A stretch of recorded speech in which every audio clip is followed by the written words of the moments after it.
Hello and welcome. So in this video, the part 2 of Django production ready setup, we will see how to configure our Django for production ready environment with the help of Gunicorn. We will learn about IAM, we will learn about roles, policies, and how each of these interact with each other, because these will set a fundamental for us when we go with a Terraform configuration. Because in our Terraform, our user will interact with various AWS services, be it EC2, AWS, ECS, or other services like SNS or CloudWatch, etc. So we need to know about IAM in detail. So this is about the part 1. In the part 2 of this video itself, we will see how Docker and Django runs with each other with the help of Gunicorn as the web server. Because in production ready environment, we can't use Django local server in production. That's why we need to learn Gunicorn. So we will see various options there for log and etc. We will set up environment specific configuration by django.env package, and we will also see how to run unit test cases, collect static types of command in Docker file itself. So you will also learn basic Docker commands etc. in the course of this video. So let's get started.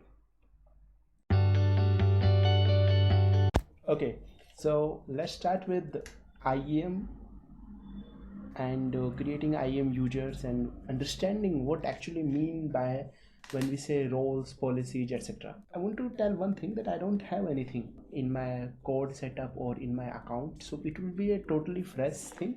So if you want to follow along, please do so, because I created this new repo. It is totally empty. Not this one. Here you can see production ready just 16 minutes ago, so it's totally empty. So we will write code along, and so this will be the intention. So let's see. And one more thing, whenever I will do certain things, I will create a branch for it and will merge it in the main as we proceed. So if I go to IAM, a kind of identity and access management, so a kind of service that AWS have, this manages the users that are currently there and the roles. Every user can have, and roles can have, certain policies associated with them. We will see what I mean by this. So let's go to users. So like currently I have these 3 users. We can have more users. So let's say in your development team, more people come on, keep coming in, so you can create new user for them. You can give console access to them, or you can give only the programmatic access. For example, when we will configure our Terraform, we will need programmatic access, because Terraform don't need to go to this console and create everything, so it will need programmatic access instead of console access. So here you can see we have the console access disabled for this particular user, because I may be using it for only this Terraform, etc. Now every user will have certain policies associated to it. What I mean by policy, or what this service says, is that policy are can be attached. Policies define like what this particular user can or can't do. Okay, and what it can do is also defined with certain conditions. Like let's say I have access to S3, but I have access to only one bucket in S3. I might be having hundreds of bucket. So these type of things are there in S3. But for now, let's say we have this policy associated with it. So so now like this user have this policy associated with it. So what I mean by policy association is that this user can do everything that is mentioned in this policy. Now let's see what all is mentioned in the policy and how we can write a policy. These two things I will tell simultaneously. So for every policy you will need 2 things. One is version and one is statement. Only 2 things. And for now there is only one version, this one. Okay, and we need a statement. Now the statement have SID, effect, action, and resource. So statement can have multiple these items. Okay, you can see there are many items like this. So the so for my for in this case we have 2 4 like 7 items, but you can have only 1 or more than 7. Okay, or more than anything, right? So let's see any one of it. So now I have, so as I told you, we will be having version and statement. Inside the statement is an array, a list. Okay, list contains many objects. So these are like a dictionary in Python, you can say. And in this dictionary we will be having 5 things, always 5 things. One is statement ID. This must be unique. This is for your convenience, like what you want to learn when you create this policy. Okay, I can do anything what I understand. Like in this case I have given limit EC2 size. Okay, then effect is deny. It can have allow option also. Then action is for EC2, like EC2 is a service and it has some action associated like run instance, create, or many other. Okay, then ARN of that, so I have like star so that any instance can fit into it, and then again a star. We'll see like how we need the things to be. Then there is some condition. Okay, so condition is for any value we need that instance type t2.micro. Okay, so what is saying is that if string is not like t2 micro, have a deny effect. So I am making sure by this particular policy, whatever the EC2 instance this user can create, they can't go beyond T2 except T2 micro, not even beyond. This particular user can only create T2.micro. Okay, so this is one example. Let's take some simpler example. Let's say this one. So it is saying that allow ECR access. So ECR we will use it, elastic container repo. The effect is allow, and I am saying all the action on the ECR. Okay, ECR colon star means everything that can be possible in ECR, just do it. Like push the image, pull the Docker image, create new repo, delete repo, whatever, and the repo name is listed. Let's say the resource, if I would have given it star, so it could have deleted or created the repo, but for now, since the repo name is fixed, so it can only perform action on this repo in this particular region. Okay, so now here we did not require condition like the string is this or certain condition equal to like that. So we have only 4 things here. So we need these basically 5 things, that is statement ID, what effect, allow or deny, the action, what action you want to perform, okay, and the resource, on what resource you want to perform this action, if it is allowed or denied on the basis of this effect. And then you can have extra condition also, like we had there, that you can create the instance but only of this type. Okay, let's see some other example also. Here we have the statement ID, allow state locking access. You can give any name, this is just a name. Effect is allow, action is that on the DynamoDB I want to put the item, delete the item, get the item. Okay, and this is my resource, simple. Okay, so these 3 actions are allowed. There might be many other actions on the DynamoDB. You don't have to learn them, you don't have to remember them, you just want to make sure you have limited access on your users.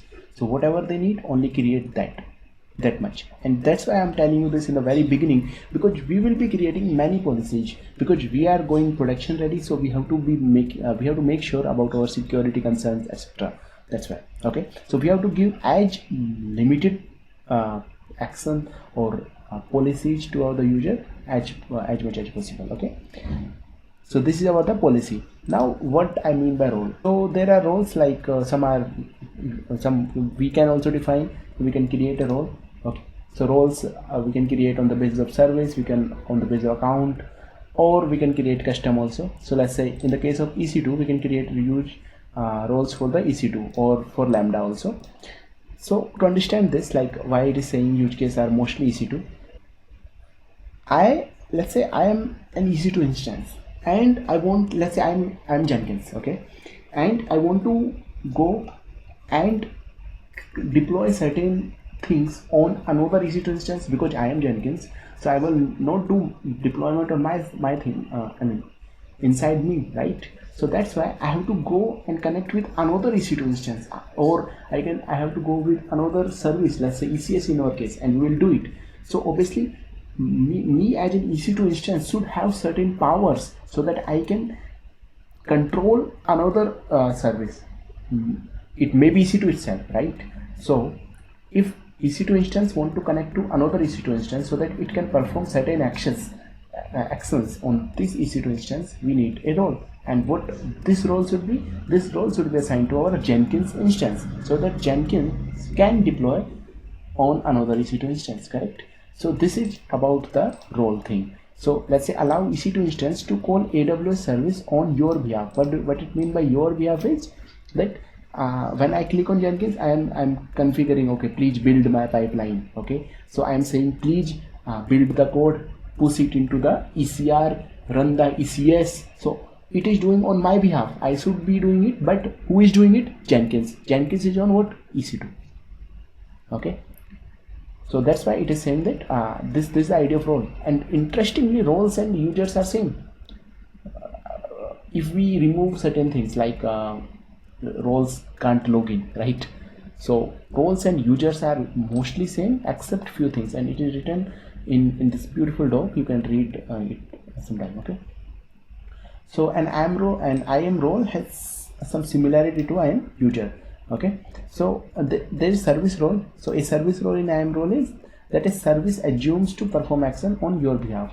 For example, EC2 service. Okay, so we will use this term many times, like AWS service role we have to create. So this simply means that we are giving permission to an EC2 service or any other service to please do something for us, because we want automation, correct? So we don't want to do it ourselves. We want Jenkins to do it on our behalf. So Jenkins should have certain permission, and from where this permission will come? Because we will assign a role to the EC2 instance of the Jenkins.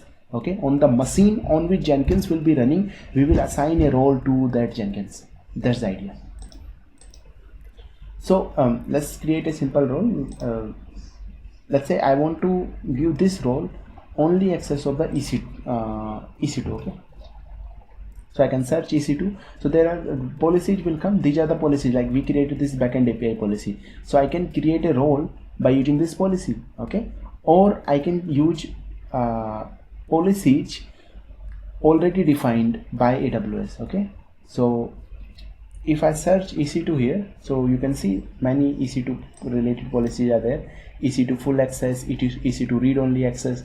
So if my Jenkins will not work with this, because it only contains EC2 describe what all is running in EC2, what all is running with ELB, okay, these type of things, matrix, etc.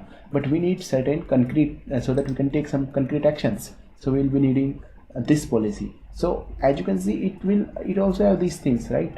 Account, the action, the same thing are there. Version statement. This is AWS defined policy. So it have the action. Action is this. Allow effect is this, and the resource, every resource. So because it have full access, so it is allowing us to do anything. Okay, as far as EC2 is concerned. So now I think you understand what I mean by when I say to create a service role. Okay, so you understand what is role in AWS, what is policy in AWS, what is a user in AWS. Okay, now you might be confused with role and policy. Okay, so just understand, role is a kind of a bigger set than your policies. So a role can have multiple policy in it. Okay, so let's say I want to create, and we will create a new role, let's say Terraform role, because Terraform can create VPC. Terraform will in our case will create ECR repo, will create ECS, will create a load balancer.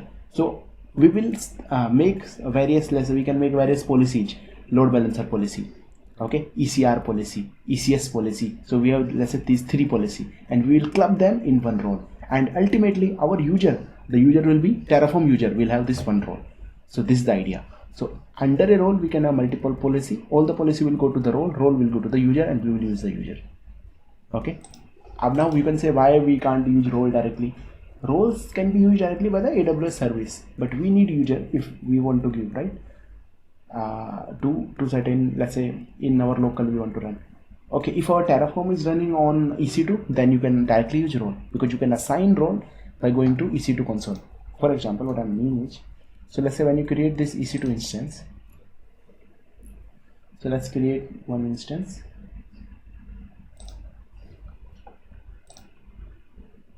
So here you will see one role option here. Okay, so this IAM instance profile means what role, like in this case we have this EC2 full access role. Okay, so if I create one new, what will happen is, so it is taking me to create a new role, right?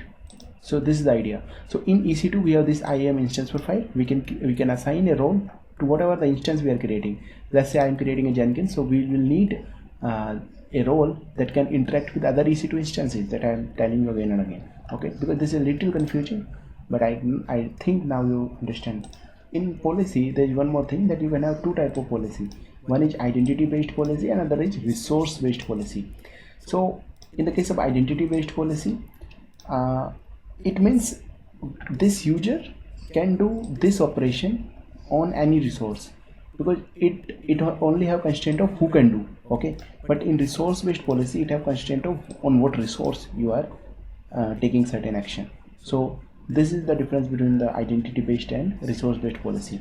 Okay, we most of the time, because we want to consider limiting the resources, so we will be using resource based policy, and this resource based policy can be given to our users. Okay, so this is about IAM. So we learned about IAM users, IAM roles, policies, and how these three interact with each other.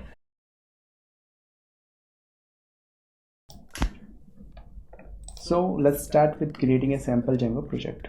So for that, open any IDE. So I have this ECR, I have this Git repo here.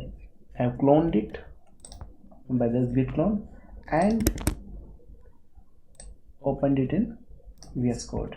So let's get started. So open the terminal.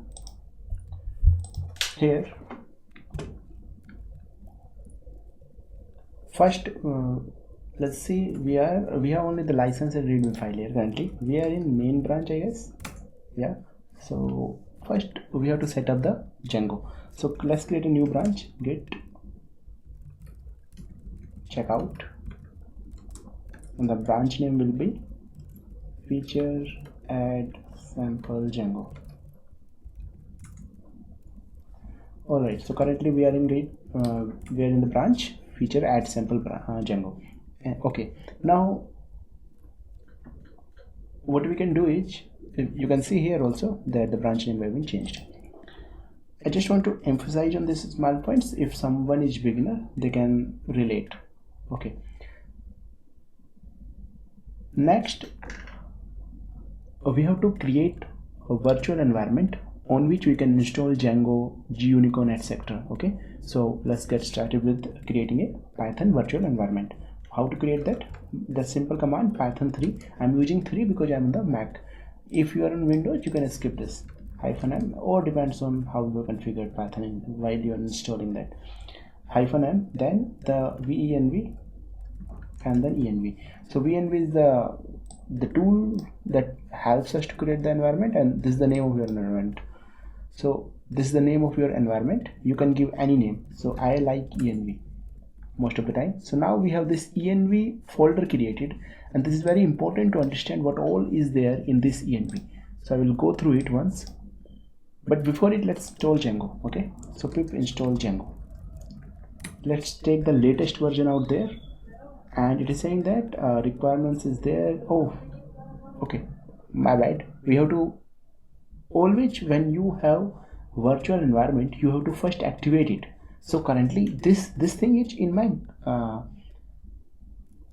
global Django is there, but I want to isolate what I have this environment. So let's say you might be having 10 Django projects running. One might be using Django 3.2, one might be using Django 4.2. So you have to ensure a separation between the environments. For that purpose, we have created this environment only for this new project. Okay, so we have to activate it. So how to activate it? In the case of, let's say if you are in Windows, you can type this scripts/bin/activate, and this will activate your virtual environment in the case of Windows.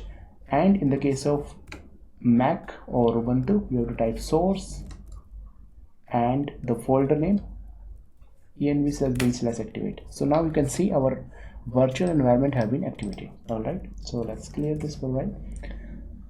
Now if I do pip list, I want to see what all are there, what all things are there in my virtual environment. So you can see it have only pip installed. Okay, and it's saying me to upgrade the pip. So we can do this by the help of this command. It is saying that please run this. So let's run python 3 -n pip install with --upgrade. Okay, So now our pip is updated. Now if we do pip list, we have only two things, and with the pip version 23 instead of 22. Anyways, now we have to do pip install Django.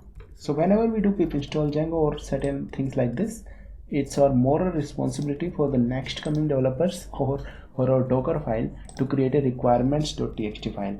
So you can give full name. I'm giving req.txt. We will list everything here that we need. So for now, at least I remember that we need two things, that is Django and Gunicorn. Alright, Gunicorn will be the server that will run the Django. So let's save it. So I can do individually, or I can just run pip install everything there in the requirement.txt. Alright, so currently this have been created in the wrong directory, so let me take it out.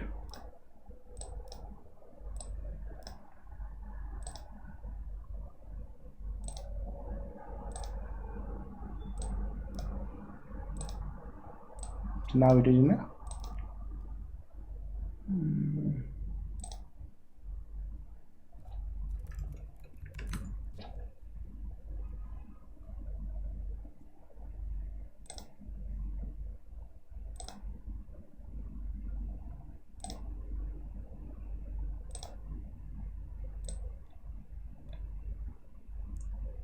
so now this is in the right directory. So if I do ls, I'm here, and now I can run the same command again. Okay, so now I'm installing these things,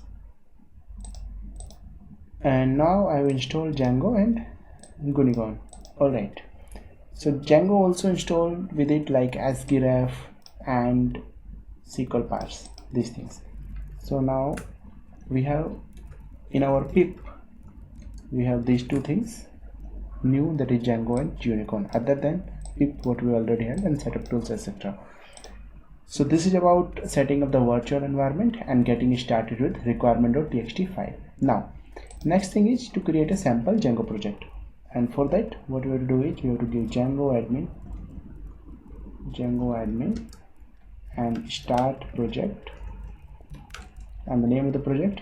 So I'm giving it a name simple API because I want to have all the APIs here. Okay, so our project will be like this. We will have a React project for the front end. The back end will be having APIs serving by the Django DRF. Alright, so let's do it. Now you can see we have this API folder. This API folder contains these many things, and before that let's visit the environment folder as well. Okay, so in the environment folder we have the bin that will contain our Gunicorn file, and we will use it again and again. Alright, so this have the Gunicorn file, and we have this activate file. When we do source env/bin/activate, this file get triggered, so it helps in deactivating as well, and it helps in activating as well. Okay, and we have this ps1 file. I guess this is for the PowerShell for Windows. We have this Gunicorn file. I'm not sure about it, but this have Gunicorn file. We will use this Gunicorn file to trigger or to run our production server. Okay, and we have include and lib. So in the lib it have all the things when we install. For example, we have Django, so it have all the Django related code here. So it is lib that contains all the code. Alright, so lib contains all the code like ASCII, we have Django, we have SQL parser, Gunicorn also it have. Okay, for example, if you from Gunicorn app WSGI, so you can see app, then you can see WSGI app, and it have the run command. So we will use this run again and again. Okay, when we will run the server. So the Gunicorn command line runner for launching Gunicorn with generic WSGI application, and we can give many configuration in it. We will see how to do so. But anyways, now understand what environment what all things the environment contains. Now what Django have given us, the manager.py file and a settings file here. So I hope you have basic knowledge of Django. Now to run the Django and things, I guess we are good to go with this much also, or we can create a new app inside the API, but I will not do so. Okay, so how we can run the project? So we have to go to API folder first, so that we can have manage.py file with us, because manage.py helps us to run any Django project. Okay, this is the manage.py file, and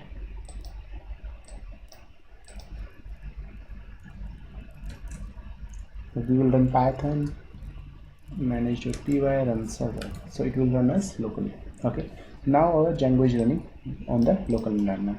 So this completes our basic Django setup. Okay, now what about database? So database currently used by Django is listed here. Okay, this is the Django database that's using the SQLite for now. We will convert it, we can convert it to MySQL, etc. as per the requirements. Okay, now we have the Django code with us. We have to create infra related code that will contain the DevOps file, the task definitions, the roles, etc. So let's create a new folder here that will host our infra. But before that, since our Django setup is done, so why not push it? Okay, so we are on which branch? I guess we are on the, as you can see, add sample Django. So we can do things from here also. Okay, so I have to commit all of these things, so I can just do plus, all are okay, so I can do plus. Now it is in the staging area, so all the files were at my local level, then they are in the staging. Okay, now if I commit, they will go to the remote. So what will message? Sample Django setup. Okay, so now my code have been published on the GitHub. So as you can see here, okay, it is also saying me to create a pull request. So I want to merge this code into my main, so I can create a PR. Okay, so it is saying that my remote will be this, and my branch will be this, and we want to merge this code from this add sample Django branch to main branch. Correct? The title will be this. We can give description of the PR, and we can create. Now we have the PR created. This is the sample PR.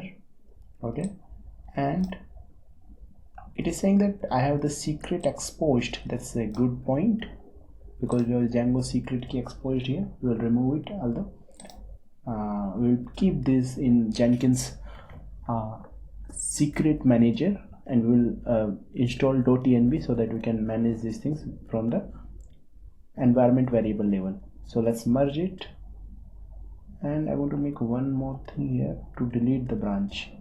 But anyways, merge the PR. So PR have been successfully merged.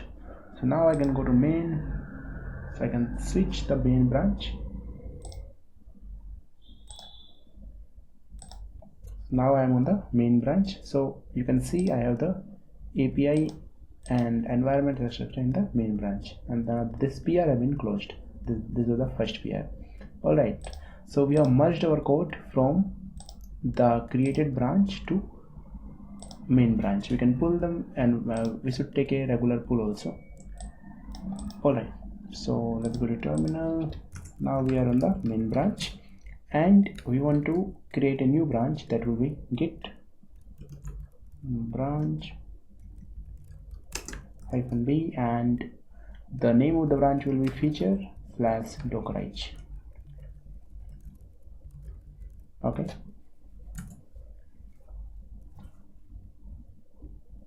all right, so it should be git checkout. So I want to do two things here, to create the new branch as well as to switch to the branch. So by -b we can do these things. Okay, now I'm on the Dockerize Django branch. So we have to create a Docker file, and we have to make sure that we can run by the Docker file. Okay, so where we have to do it? We have to do it in a separate folder altogether, and the folder name will be infra. I don't want to create it inside the Django code, that is the API, the Django project name. So I want to move it at the global, I mean at outer level, so it is in here. Okay, so first create a Docker file. This I've created a video on this, like how to Dockerize Django and how to run this. So first we will do from, and we want to use, okay, so let's give the platform name also. You can give the platform to be Linux, okay, because that will be better to build our application on Linux, and AMD 64. So this will be helpful if the people for those people who are using M1, okay, or M2. Python, and we want to build by using Python, so let's take 3.10. okay, and this is fine. Now we can give some label also, so label,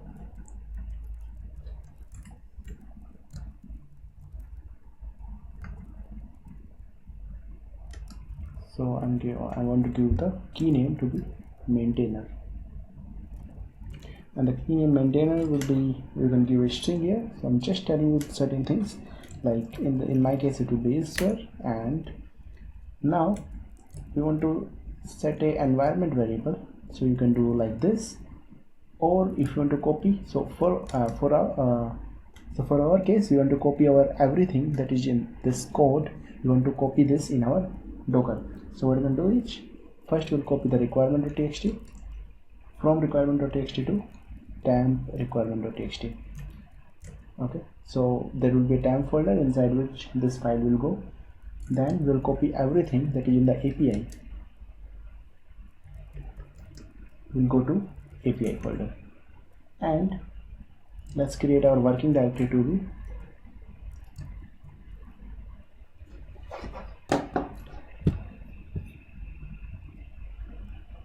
API. Then we want to expose, so I want to run this Django on 9000 ports, so I'm exposing 9000. Then let's run some command. So for that, as you know, we have to create first virtual environment, and how we created that? We created that with the help of Python -m, then the name of the virtual environment will come after VNV. So VNV is the tool that creates the virtual environment, and then the name of the virtual environment. So I want to give the name -py, okay, and also with it I want to run one more command. What the purpose of, I can use to run or multiple runs, but it creates separate layers and that I don't want. So for I can merge these commands in one, and that will be in the Python, then bin. As you know, Python bin contains all the activate and other things of the virtual environment. We have already seen these things, so we will first upgrade pip. We have already done this also, correct, manually, but now we are doing these in the Docker, and again we will do the same thing by bin pip install what. So I want to make sure that our requirement.txt file, all the things that requirement.txt file have, must be installed in our Docker file also. And how to make sure that? By running this and requirement.txt in the temp file, so that is in temp.req.txt. okay,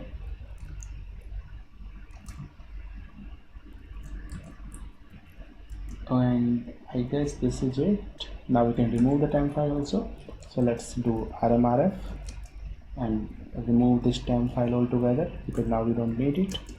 And in the last, I want to add a user that will run our Django, so we can do add user, and I don't want to run it with the password, so disabled password we can use, and we can do no create home, and the name of the user will be Django user. Okay, so our Django user will run this application. So this is important that we are not running with the home or Ubuntu type of user. We are creating our own user that will run the Django. And now we have to give this some permissions, etc., to our Django user. So for that, we have to run change ownership command on Django user, and the group will be also this for the folder that is API, correct. So I want to give permission to the API to our Django user, so that Django user can perform certain action on it. And let's do one more thing. Now I want to make sure that our static files run safe. So for that, let's make a command that is mkdir -p, and the name will be inside wall. We can create a static Okay, then change it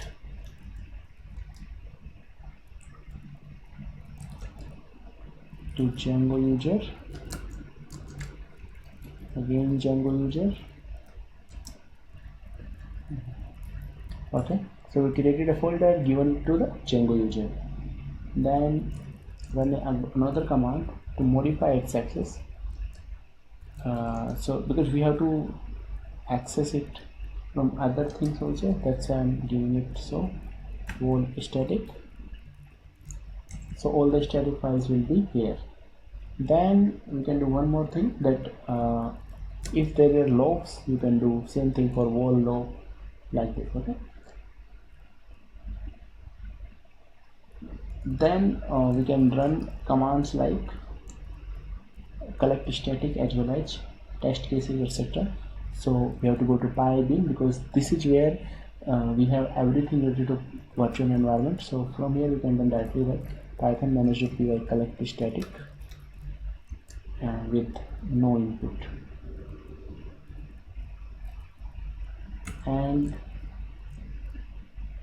we can run python manager.py test also, but for now we don't have test. But you can do similar thing like this, PyBin, then python manager.py test. Okay, to run the unit test cases of your code. And then we want to switch to the user Django user, and let's create a volume that will have our static things, that is static wall static. This is my Django file. Now I have to add run Gunicorn also. So I want to separate my Gunicorn code. So let's create a new folder. So because we want to run our Python Django project by the help of Gunicorn, because we don't want to run local server, correct, on the production environment. So we'll run it with the help of Gunicorn. So I've created in the infra folder, I've created a Gunicorn folder, and we'll create a Gunicorn entry point.sh file here. So here we will do that thing that I was telling you, that we will run Gunicorn this file with the help of inside this. Okay, so Gunicorn will enable a web server connection. Okay, so let's go here. I have to add one more thing here, that is to copy this entry point file. Okay, and then executing this. So we can copy, let's copy here. Okay, we can just create a step here. All of these things we are doing by the help of root user, because it has all the permission, and then we are switching to Django user. So we can copy at any point. Okay, so let's do it after our root. So we can do copy, and we are copying it from where? From our infra folder to inside we have this Gunicorn folder, and then we have this Gunicorn entry point.sh file, and we want to copy it to only just directly to Gunicorn entry point. I don't want to make some folders there inside our Docker image. Okay, and now in the root user itself, I have to make sure that I create, because Gunicorn will need some log, okay, log folder, so that it can put error logs, access log, etc. And we will need those error and access log to debug what all happening in our cluster. Okay, so for that we have to run a statement, that is run, we have to create a directory, and the directory will be in, we generally have it in var log, so let's create there only var log Gunicorn, attach with it about changing the ownership. So we want to give this to Django user, right? Because ultimately Django user will run, so Django user should have a write permission here, okay, in this folder. Otherwise it will say permission denied while going to write the logs. Then of this Gunicorn, then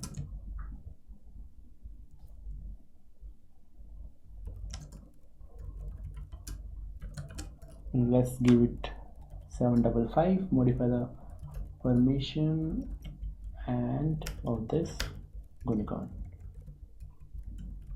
That's all we have to do. So this is about our Django file, and this in the last we have the command statement that will run our this shell script Gunicorn entry point.sh. So this is our Gunicorn entry point file. We have the cbank that this is a bash script. We are changing our directory to API folder, right? Because in our Docker file we know that we have copied everything from API folder to API folder, and our working directory is also API folder, but just to be sure we are changing the directory to API folder. Okay, then we are running this command. Please go to python bin Gunicorn, because we know everything in our environment is in the bin. So we have this Gunicorn file, right?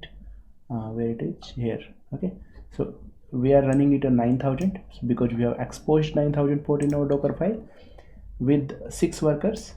Okay, let's take 4 for now, or let's say 3, and this API is the name of our project. In the API we have WSGI application. Okay, in the API we have the WSGI, and the WSGI we have the get WSGI application that actually runs our Django project. Okay, and we are setting up the log level to be debug and giving certain inputs as it is. So it will take default, and we know default goes to var log Gunicorn folder by error.log and access.log. So once it's done, it will print Gunicorn started. So that's it. Now let's go to Docker file. So we have already said please run this script, and this script is where, because we have copied it right from our infra Gunicorn folder to our simple. So we don't have to give full path here, because inside Docker file it is at this location, and we will see it. Okay, so now since we have this setup, the Gunicorn entry point file as well as Docker file, so it's the right time to run. Okay, so make sure that you have Docker installed on your system. So currently I have, so I don't have any running container. So you can see running container by the help of Docker PS. I will be using these commands again and again, so you don't have to learn these commands and etc. You can just have a basic understanding of Docker, what it means, what the difference between virtualization, how Docker do OS level virtualization. Okay, these type of things, and what difference between initially we used to use VMware, etc. These type of differences you must be knowing. Otherwise, even if you don't know, this much is sufficient. Okay, so Docker PS is the command to get what are the present running containers. So there's two things, one image. So we have to first, let's say what currently we have Docker file. Okay, I'm writing it here currently. So this we can use to run the to comment out the things. So we have the Docker image code. Okay, when we build it, so we will get Docker image, and once we run the Docker image we will get container. So this Docker PS command, by the help of Docker PS we can see all the running container, and by the help of Docker PS -a we can see all the running and non-running containers. For example, I don't have any stored container also. Anyways, by the help of Docker images I can see this tab, the images which are there, maybe they are running or not, those things I can see. So I have this Nginx image, I have the Kafka image, Zookeeper image, these things I have. All right, so let's clear these out. And now as you know, we have the Docker image code. This is our Docker image after all. So what we have to do is we have to first make the image of it. How we make image? By building. So this step is called build. Okay, and once we have the Docker image, we have to run it to make the container. Okay, so container is just running form of the image. So what is the command for building? The command for building of the image is docker build, then -f, the file, the location of file. Okay, location of your Docker file, and a dot will come because the file is at that location, and we can run this by the help of docker run. Okay, then -d if you want to run it in test mode, otherwise -p the ports you want to export, and mention the name of the image that you want to run. Correct? So in our case the you can just write here the image name you have to mention. All right, so first build it. So this is the command for building. Okay, so one thing to make sure here is we are copying everything from the API folder, so we have to be at the outer level. Okay, so like I am at what level? I am at this level, so I can see API folder because I am mentioning API. Let's say if I go to infra and then I will say copy, so Docker file will say, oh, I don't find any API folder. So you have to make sure that you are in the right location. Okay, I want these things, so let it be and save the Docker file. Anyway, okay, thank you. Okay, so I am at the right location, so I can see Docker build. Okay, then file. The file is where my file is in the infra folder. I have the Docker file, right? I have to go to infra folder, and inside infra I have Docker file. So let's take capital D.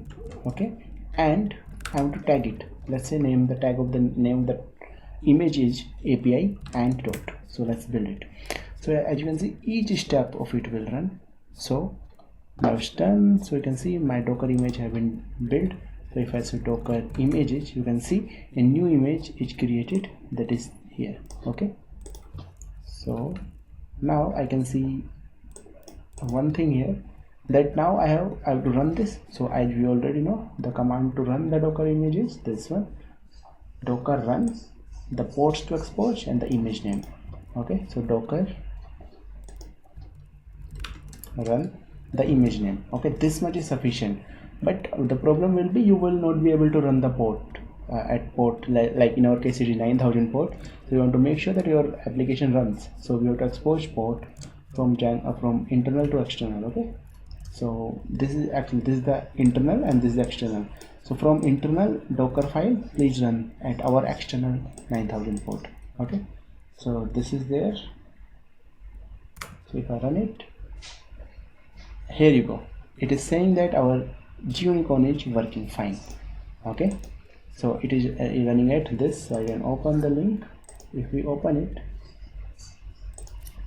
okay, so if we open it, one error is coming, and the error saying that we have not defined host in our allowed host section. So we know that in our Django we have the host that we want to allow, so we can go to settings.py and set it.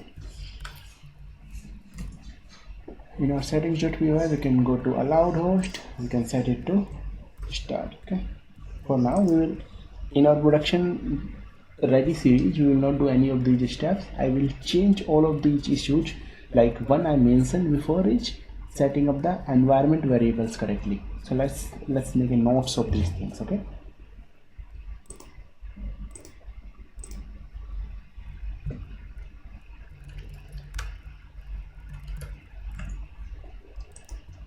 so steps missing currently. Okay, one is environment variables, and we will set environments variables, so we have to use python.env package. Okay, one thing is this. Second, currently allowed host and even our variables like db, creds, debug value, that is true or false, and other things should come from environment variable and eventually from Jenkins.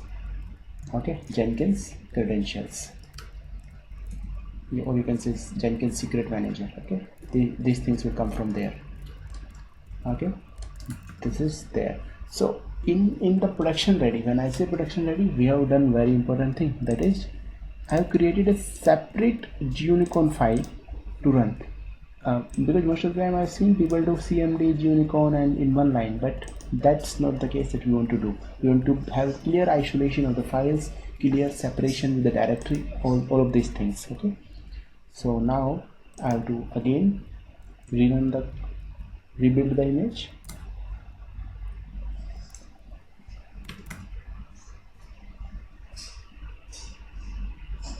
One thing here to notice, I have to remove this command, that is collect static. Why? Because if I run collect static at this point of time, I have not set static roots, a type of settings in settings.py. We will do this also, so I'll comment this out. So this step basically is installing dependencies in our virtual environment. Okay, you can see it.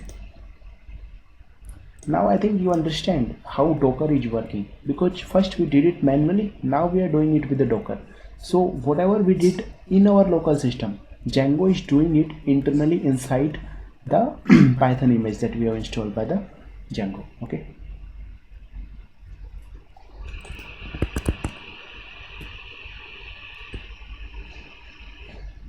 Now these are the steps. Now we have the Docker done, and we'll do Docker run command.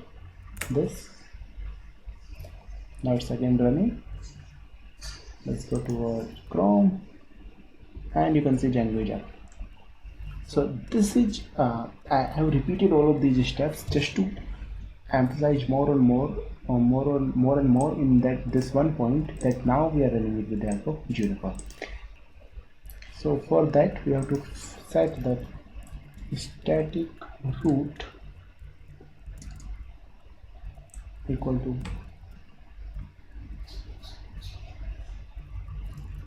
okay, that's it. Why I'm saying wall static? Because I have this wall static where my files will be copied. So again we have to build this.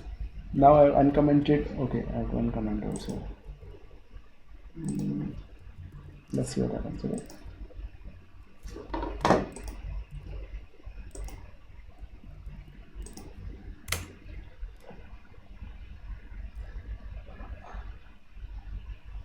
Other than that, we can go ahead and do the .env changes also.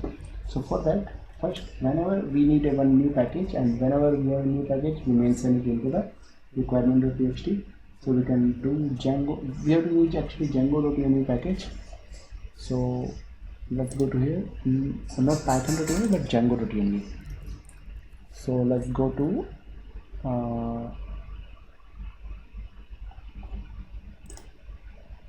requirement.txt, mention one more thing here, Django.env. Why I'm mentioning it here? So that next time you might be having this on local, but Docker file should know, okay, this new thing is there or come up. Okay, this is one thing. Another thing is, now I have to do one more thing at actually manage.py level. So let's go to manage.py file. In the manage.py file, let's do import .env. okay, and here just before the settings we can say please load my .env. So .env.read .env. So it's a method inside this module that you imported. Okay, that's it.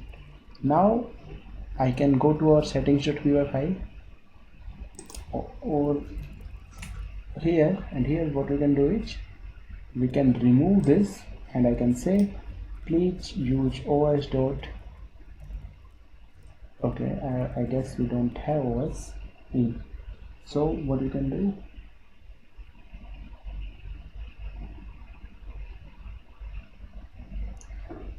okay, so what we can do is we can import os. I think it should be, but anyways, so os.environment.get, and the name of the environment variable will be Django secret key, and we can give an optional value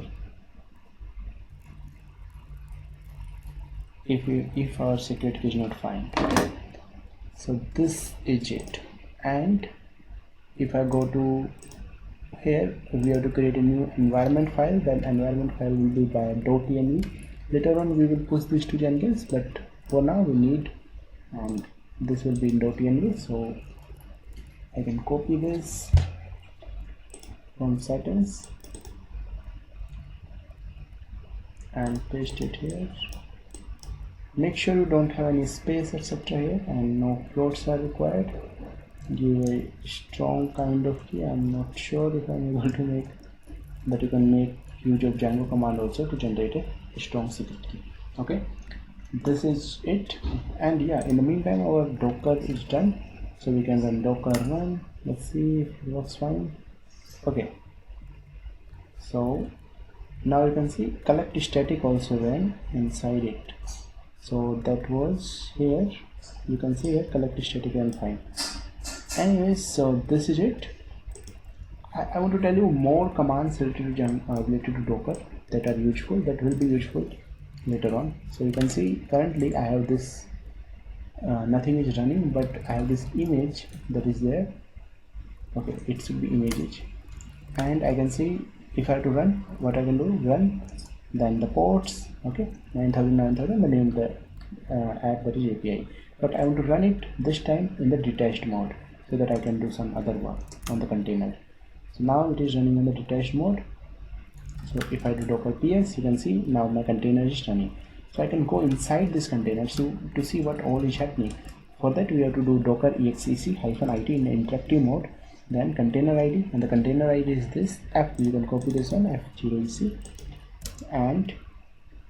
and the command is bash. Okay, now you can see I am running a Django user because I told it please run it with the help of Django user, correct? So if I list everything, if I have to go back, you can see I have a file, Gunicorn entrypoint.sh file that we copied, correct? I have a logs for var folder also. So if I go to var log, I have a Gunicorn, correct? And currently don't have anything. But if I go to API folder, we can go to API, and here we have the settings, URL, everything that we have configured there. So if I go to vim settings.py, okay, I have to do, I guess, cat will work, yeah. So in our Docker currently we have allowed host star and Django insecure key because currently .env was not there. So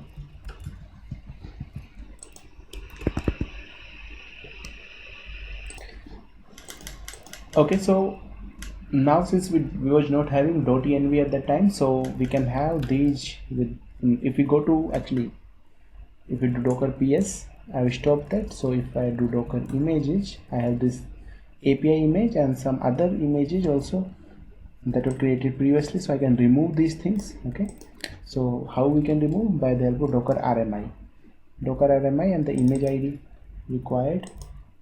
So let's remove this, and it is saying that image is being used by stopped container.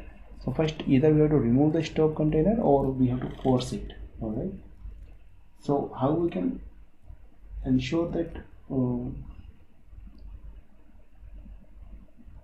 yeah, so how we can remove a container? By docker rm and the container id. So this have been removed. Now again try docker rmi 5ac. There you go. Basically to remove the image we need I here. Okay, so to remove the container we can do docker rm. To remove image we do docker rmi. And now again we need to delete docker rmi this image also 62. So first you have to delete the container, that is this, and then docker rmi again. There you go. Now if I do docker images, now I have only one. So let's rebuild it because now we are using .env. Okay, so docker build command, I guess I have or not.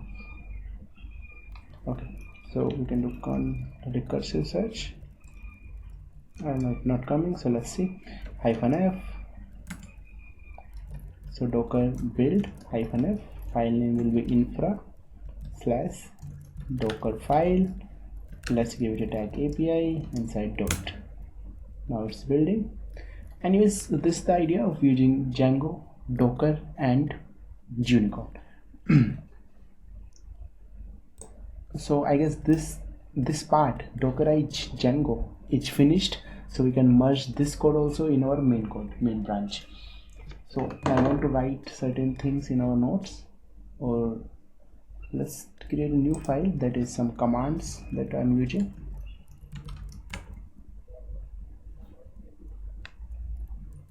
let's name it commands file. Okay, so I have told to build the Docker image.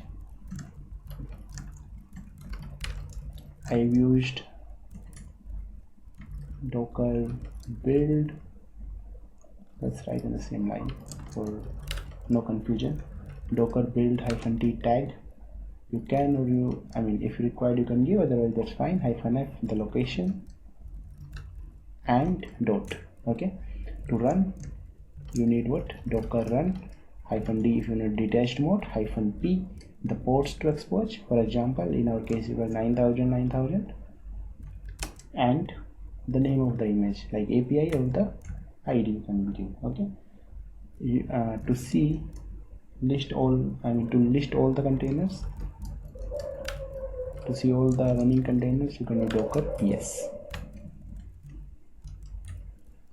To list all the containers including stop,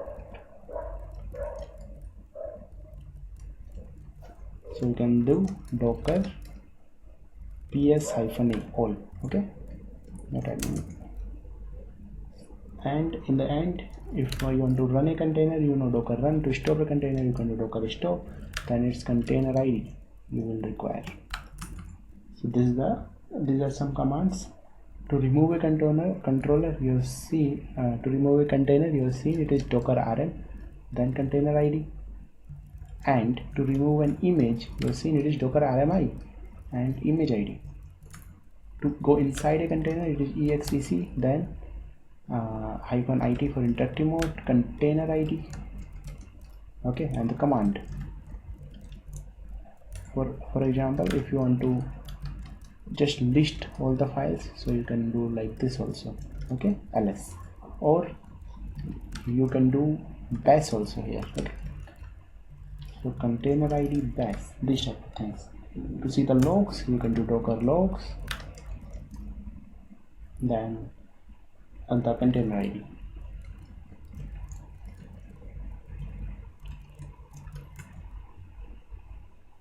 Alright, so this is it. These are a few commands that will do use continuously. That's why I've listed down these few commands. Okay, now I can run the docker run -p, expose it to 9000 port, and I want to run a detached mode. The name is API.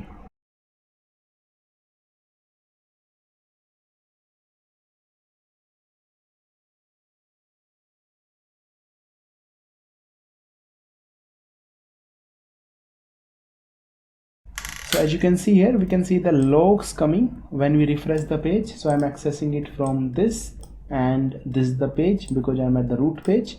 I'm accessing with HTTP 1.1 protocol. So all of these things are coming. These are the Gunicorn logs, and I can see these with the help of docker logs and the container ID. If I have to remove it, so I can say docker rm, and the container ID will be this one. And now it is running, so first I have to stop it, and then I can remove it. So it is not image, so docker rm this, there you got removed. Now I don't have the running container. So since our this thing is done, so let's merge the branch into the main branch. Okay, so let's push the changes on this Dockerize Django branch, and then we will merge this branch in the main branch. So I can do git. Okay, let's do it from here. Now we are on the staging. Dockerized, Django Dockerized.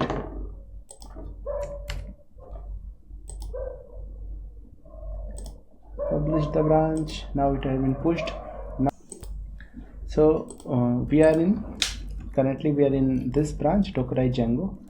So we can check the branch by using git branch. So first we have to go to the branch on which we want to merge. So we want to merge it in the main branch. So git checkout main. Now we are on the main branch. You can see here.